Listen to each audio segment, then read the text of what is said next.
Hello everyone, I am Savita from DPS कसाईखेड़ा।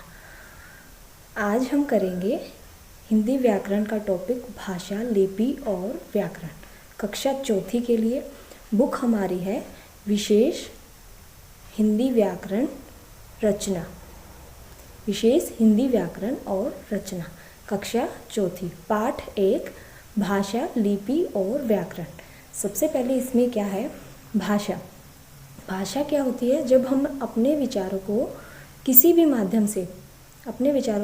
माध्यम से दूसरों के सामने प्रकट करते हैं, वह भाषा कहलाती है। डेफिनेशन क्या रहेगी इसकी? विचारों के आदान प्रदान के माध्यम को भाषा कहते हैं। विचारों के आदान प्रदान के माध्यम को भाषा कहते हैं। भाषा कितने प्रकार की होती है? भाषा 2 प्रकार की होती है।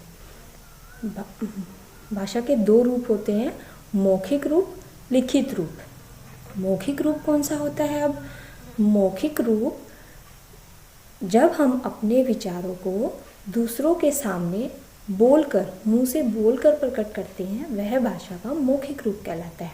जब हम अपने विचारों को मुंह से बोलकर किसी दूसरे व्यक्ति के सामने प्रकट करते हैं, वह भाषा का मौखिक रूप कहलाता है। सेकंड, लिखित रूप। लिखित रूप कौन सा होता है? नाम से ही पता लग रहा है, लिखित।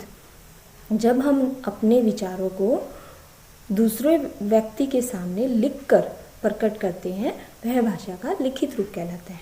2 हो गए हमारे, मौखिक रूप, लिखित रूप। मौखिक रूप जो बोलकर प्रकट किया जाता है और लिखित रूप जो लिखकर प्रकट किया जाता है।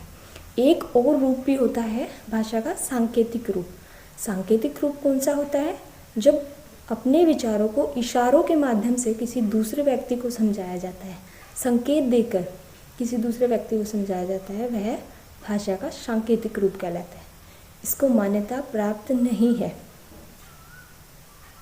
अब हम, हिंदी हमारी राष्ट्रभाषा है, हिंदी भारत की राष्ट्रभाषा है और अंग्रेजी भारत की अंतर्राष्ट्रीय भाषा है। अब हम करेंगे लिपि। लिपि क्या होती है?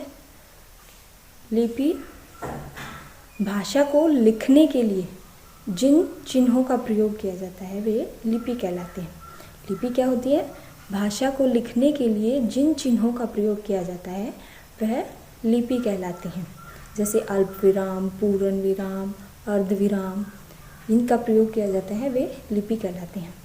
हमारी हिंदी भाषा की लिपि कौन सी है? हिंदी भाषा की लिपि देवनागरी है। जैसे ही अंग्रेजी भाषा की लिपि कौन सी है? अंग्रेजी भाषा की लिपि रोमन है। अब हम करेंगे व्याकरण। व्याकरण क्या होती है? वह शास्त्र जिसके माध्यम से भाषा को शुद्ध बोलना, शुद्ध लिखना, शुद्ध पढ़ना सीखा जाता है, वह व्याकरण कहलाता है। व्याकरण वह शास्त्र है जिसके माध्यम से भाषा को शुद्ध बोलना, लिखना और पढ़ना सीखा जाता है। इस चैप्टर में हमारा यही था, पाठ 1 में यही था। आपका होमवर्क है, आप लर्न करोगे, याद करोगे। भाषा किसे कहते हैं? लिपि किसे कहते हैं? भाषा के कितने रूप हैं? लिपि किसे कहते हैं? व्याकरण किसे कहते हैं? ये 3 चीज़ें आपको करनी है। Thank you.